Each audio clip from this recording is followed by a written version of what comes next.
le grand exercice 3 de la physique concernant une masse ponctuelle M est poussée contre un ressort, c'est-à-dire c'est le ressort qui lance la bille pour qu'il parcourt ce cercueil. Donc une masse ponctuelle M est poussée contre un ressort de raideur K au moyen d'un trapouille puis lâché du repos. La masse n'est pas liée au ressort, mais elle est juste en contact avec celui-ci avant le départ. Son chemin est composé d'un rail horizontal et d'un rail de forme circulaire. De rayon R situé dans un plan vertical. Donc, lorsque le ressort tire la bille et il se trouve sur la partie fermée, il ne revient pas à son droit primitif. Donc, les frottements sont négligeables, sauf indication, et θ, c'est l'angle qui décrit la position angulaire de la particule quand elle est sur son chemin circulaire. Donc l'exercice numéro 10, exprimer la composante normale Rn de la force de la réaction du rail de la masse petit m en fonction de petit m g, v, r et θ, où v est la vitesse instantanée de masse. Déterminer l'accélération tangentielle gamma t de m en fonction de g et θ. La question numéro 11, déterminer la plus petite vitesse possible v0 de la masse m au point le plus haut de la trajectoire pour qu'il puisse traverser son chemin en fonction de r et g. L'exercice 12, déterminer le raccourcissement maximal x0 du ressort correspondant en fonction de m, g, r et k. L'exercice 13, pour une position quelconque, exprimer l'énergie mécanique EM de la particule en fonction de m, g, r, θ. L'exercice 14, déterminer l'équation du mouvement de la particule, exprimer la période du mouvement pour les petites oscillations en fonction de g et r. L'exercice 15, dans cette question, le chemin de la particule est grisé et a donné lieu à une force de frottement ayant la forme F est égale à moins 2 lambda mv, où V est la vitesse instantanée de m et lambda, c'est une constante donnée, appliquée sur la particule de la part de rail. Exprimer l'équation du mouvement de cette particule en admettant que l'équation horaire du mouvement de la particule ou de la forme θ, t est égal à E moins lambda t, facteur de 1 plus E oméga 1 de t plus B E moins oméga 1 de t, où oméga 1 est égal à racine carrée de lambda carré moins oméga 0 au carré. Déterminer les constantes A et B telles que θ à l'instant 0 est égal à θ0 est une valeur initiale nulle.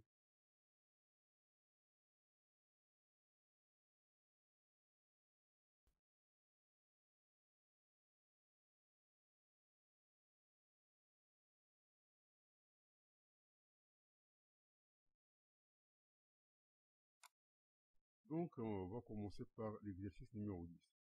Donc, la trappe, il tire la particule qui se trouve sur la partie circuit. Donc, dans ce point-là, donc on a le poids T qui se divise en deux composantes, l'une horizontale qui est tangente ici, et l'autre qui est perpendiculaire à la tangente. On a Rn, elle est perpendiculaire à T. Donc ça, c'est ce qu'on appelle le repère de Felinet. Donc il y a la partie horizontale, il y a la partie verticale. Donc par application du principe fondamental de la dynamique dans le repère de Freinet considéré comme galiléen, et étant donné que les frottements sont négligeables, c'est-à-dire que R est perpendiculaire ici, on a donc T plus Rn est égal à M gamma. Par projection sur l'axe OT et sur l'axe ON, on a donc moins mg sinus θ plus 0 est égal à m gamma t, et moins mg cosinus θ plus rn est égal à mv au carré sur r. R étant le rayon de courbure de la partie circulaire.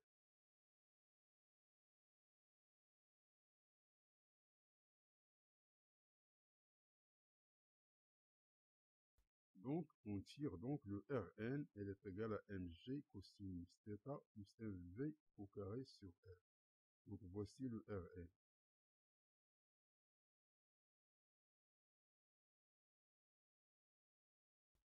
Gamma tangentielle est égale à moins g sinus θ. Donc, ça, c'est la gamma tangentielle.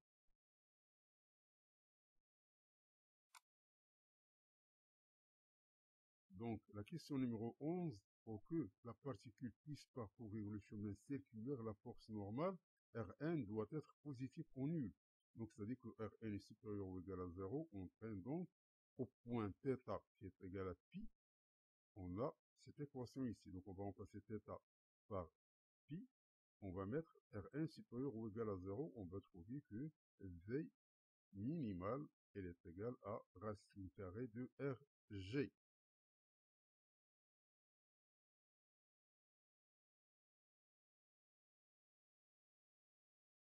Donc, la question numéro 12, pour que la particule atteigne la vitesse minimale au point θ égale à pi, en appliquant le théorème de l'énergie mécanique, soit donc Em minimal est égal à Em0, car les frottements sont négligeables, donc l'énergie mécanique, elle se conserve.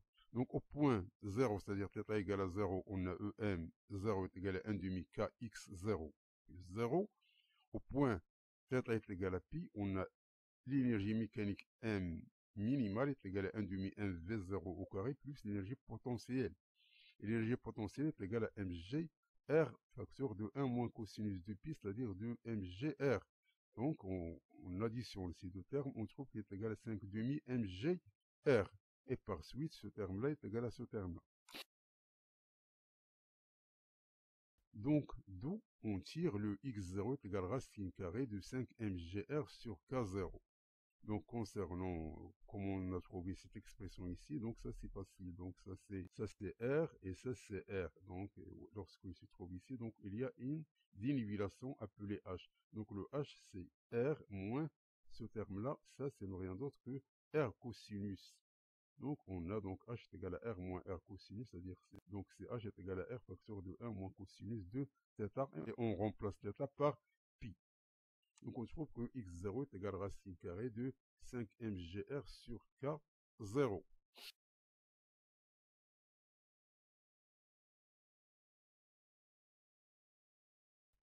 Donc, la question numéro 13, l'énergie mécanique en tout point de la raille circulaire est l'énergie mécanique égale à l'énergie cinétique plus l'énergie potentielle, c'est-à-dire égale à 1 demi mv au carré plus mgr, facteur de 1 moins cosinus θ. Donc, l'énergie mécanique, donc c'est son expression ici. Donc, l'exercice numéro 14, on a l'énergie mécanique, elle est égale à cette expression-là, et on a le frottement négligeable. C'est-à-dire que l'énergie mécanique, elle est constante. C'est-à-dire que la dérivée par rapport au temps, elle est égale à 0. Donc, on dérive cette équation ici. Donc, c'est facile. Donc, c'est une dérivation. Sachant que V est égal à R θ point avec θ point c'est la vitesse angulaire. Donc, on trouve l'équation de mouvement. Donc, on va trouver cette équation ici, puisque sinus θ, elle est égale à θ car on parle de θ petit. Donc, l'équation devient sous cette forme-là. Et donc, ça, c'est la pulsation propre. Donc, oméga 0 au carré est égal à G sur R. Donc, θ est égal à 2 pi sur oméga 0. Donc, on a l'équation et voici la période.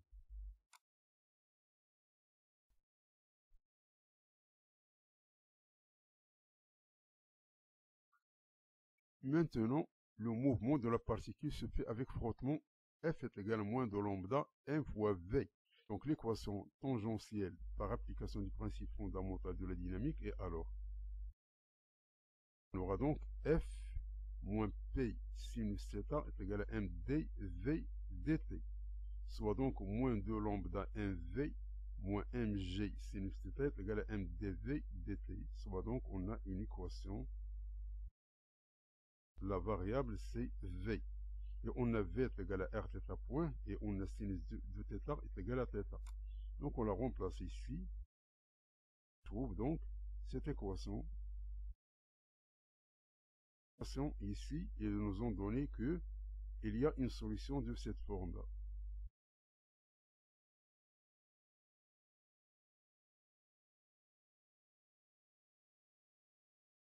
Oméga 0, c'est racine carrée de g sur r, et oméga 1 est égal à lambda carré moins oméga 0 au carré, c'est-à-dire que θ de t est égal à e moins lambda de t, facteur de a plus l'exponentielle, donc de oméga 1, on remplace par son expression.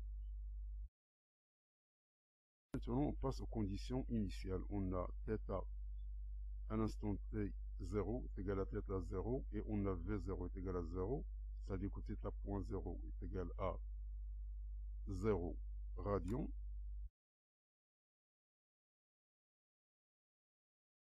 Donc, tout simplement, ce sont donc, on va remplacer ici, puis on va dériver cette équation-là, on va la remplacer par 0, donc on va trouver que on a a plus b qui est égal à θ 0, on dérive cette équation, puis on remplace par 0.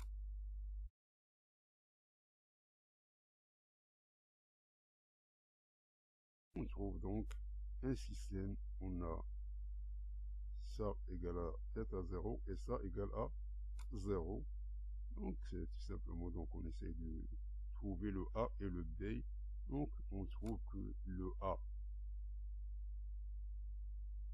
est égal à θ 0 sur 2 facteur de 1 plus lambda sur racine carrée de lambda carré moins R sur G, et que B est égal à θ 0 sur 2 facteur de 1 moins lambda sur racine carrée de lambda carré moins R sur G.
Quatrièmement, répondre aux questions suivantes en cochant la bonne réponse. Donc on fait tourner une bille au bout d'une corde selon une trajectoire circulaire dans le plan vertical. La corde se brise, c'est-à-dire se coupe. Lorsqu'il est horizontal, la trajectoire de la bille sera parabolique, circulaire, droite, quelconque, imprévisible.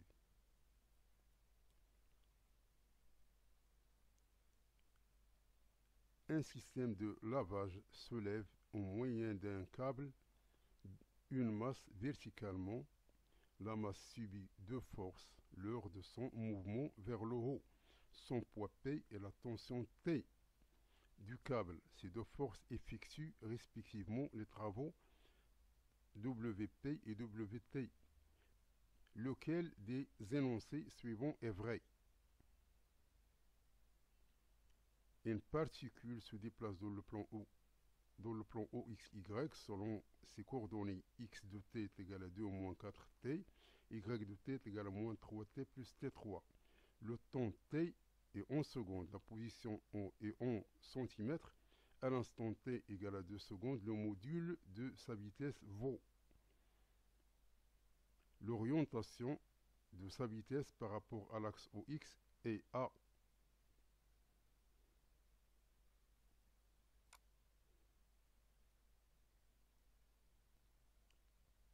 Soit une piste lisse en forme de quart de cercle, ça, c'est un quart de cercle P1, P2, de rayon égal à 6 mètres, situé dans un plan vertical, une masse ponctuelle qui pèse 4 tonnes se déplace de P1 vers P2 sous l'action de la force F1 qui est toujours orientée selon l'horizontale et sa grandeur est constante et vaut 47 sur 6 newtons.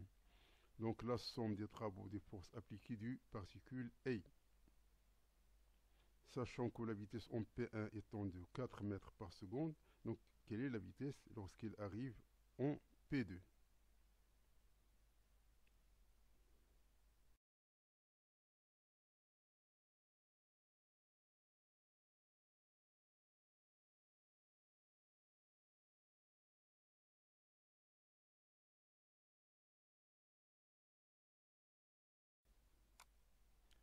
Donc lorsque la corde se brise, la bille n'est plus soumise à la force centripète exercée par la corde. Donc elle reste uniquement soumise à son poids, ce qui lui donne une trajectoire parabolique dans le champ de la pesanteur. Donc la réponse, c'est la réponse A.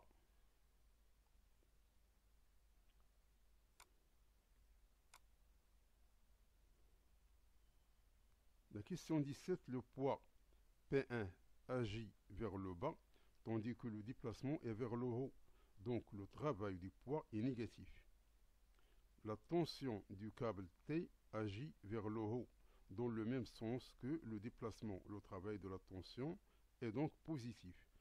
D'où le C. Donc le travail de P il est négatif et le travail de T il est positif. Donc ça, il est résistant et ça, il est moteur. Donc la réponse c'est C.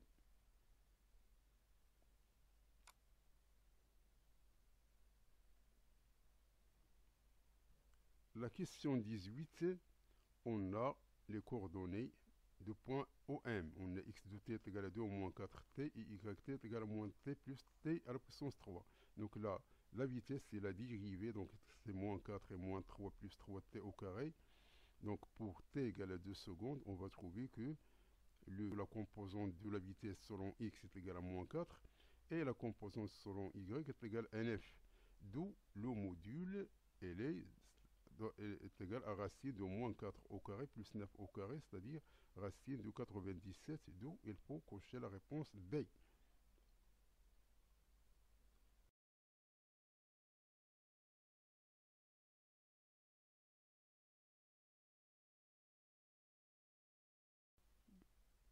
L'orientation par rapport à l'axe OX.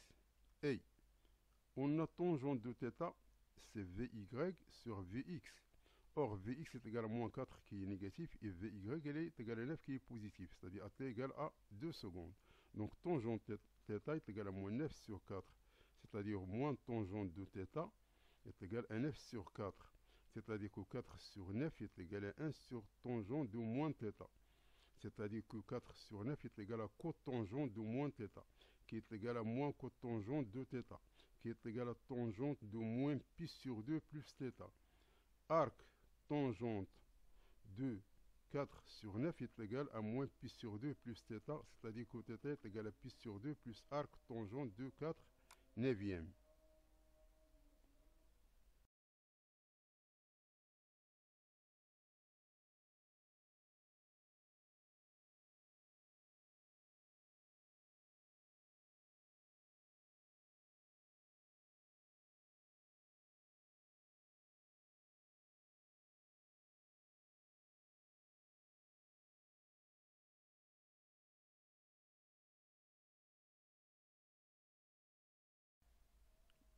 L'exercice 19, donc on a le travail de la force F1 lorsqu'elle passe de P1 à P2, c'est le produit scalaire de F1 fois le déplacement P1 P2 qui est égal à F1 qui multiplie OP F2 qui multiplie cosinus de l'angle entre F1 et P1 P2, c'est-à-dire est égal à F1 fois OP2 est égal à F1 fois R. Donc lorsqu'elle arrive ici, c'est R. Donc c'est, puisque F1 est égal à 47 sur 6 fois 6, c'est 47 joules. Le travail de P, c'est P, produit scalaire P1, P2. Donc ça, c'est le cosinus de pi, c'est moins 1, donc est égal à moins pi fois R. Et pi est égal à 4, qui multiplie ici, c'est moins 24 joules. D'où le travail pour passer de P1 à P2 du poids et de F1 est égal au travail de P plus le travail de F1. C'est 47 moins 24 est égal à 23 joules. Donc il faut cocher la réponse A.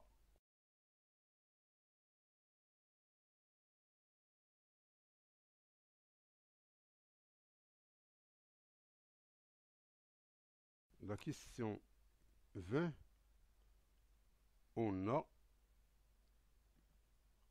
OCP1 est égal à 1 demi 1 V1 au carré.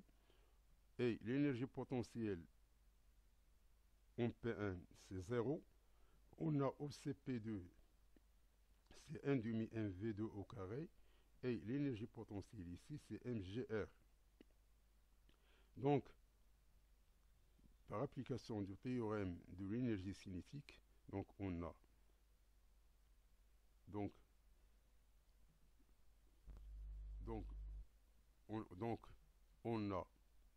d'où on a OCP2 plus OPP2 moins OCP1 plus EPP1, elle est égale au travail des forces totales entre P1 et P2.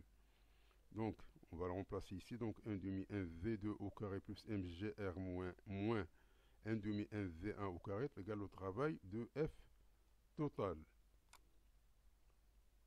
Or, P est égal à 4 newtons, qui est égal à mg, qui est égal à 9,8 m. C'est-à-dire que m est égal à 4 sur 9,8, à peu près est égal à 0,408 kg. Le travail de la force totale de P1 et P2, c'est 23 joules. R est égal à 6 mètres et V1 est égal à 4 mètres par seconde. D'où, donc, on va remplacer ici pour trouver V2. Donc, V2 est égal à cette expression-là. Donc, il est à peu près égal à 3,33. Donc, 3,33, c'est à peu près racine de 10. C'est-à-dire que V2, elle est à peu près égale à racine de 10.